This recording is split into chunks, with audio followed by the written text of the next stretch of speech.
Let me know when you're ready, when you've... Okay, I'm ready.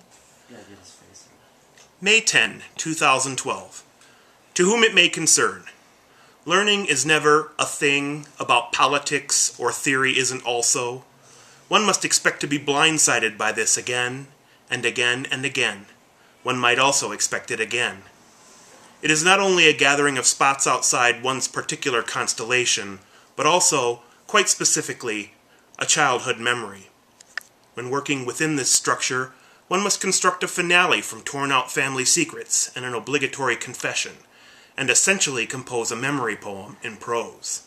This is the obligatory form. The events that occurred in the gun room outline a crass example of this, while the accompanying text is proof positive that the comma is not devastating. Somebody said something about devastation, and then went on, and on, and on. Learning is never a thing about Allen Ginsberg, but is something wholly other for all those who've never read Howl. These apostates are political skeletons stripped of their most significant representations, and, therefore, must rattle themselves to be heard and historicized. Alternately, a rewrite revision requires a tractable embouchure and a penchant for aesthetic provocation, or simply a textbook that outlines the syntactical approach to the dilemma. Regardless, it is not necessary to name your enemies, as they should become quite revealed to the reader upon his/her analysis of the between-the-lines subtext. This is very important work. As a matter of fact, one might say it's the work of a dream poem. The eyes.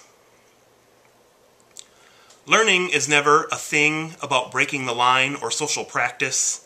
The line is always already broken, and one must adapt one's ecstatic social process to incorporate the steps that present themselves as a direct result of this.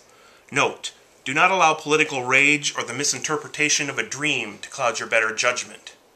In order to have it be misconstrued, one must place it upon a stage and assign it the most mundane and incorrect of marks. Do not underestimate the importance of this staging, or the resulting spots to be occupied by commercial advertisements. Also, be sure to incorporate any news photo that might assist in corroborating your story, that might make clearer the time that you have allocated. Example, it is now 10:10 p.m.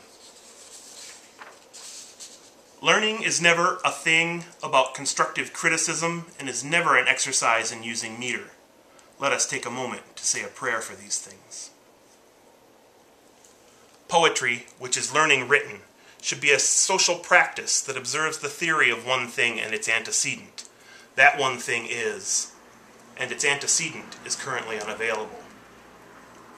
What one is attempting to execute, in the end, is the proper placement of the I, and one must exhaust all resources in order to achieve this goal. One might consider a photo poem as a means of realizing, formally, a division or truncation of the I. This is something to which many have resigned themselves, and it will suffice as a substitute for, or rather a simulation of, the proper placement of said I. Learning is never a thing or most other things. It is an engagement with the ridiculous, or the inane, or the violent, or the surreal, or the confusing, or the incoherent, or the audacious, or the ignorant, or the man who bummed a cigarette from you outside the Quick Mart this morning. Perhaps he asked you about the music of Cuba.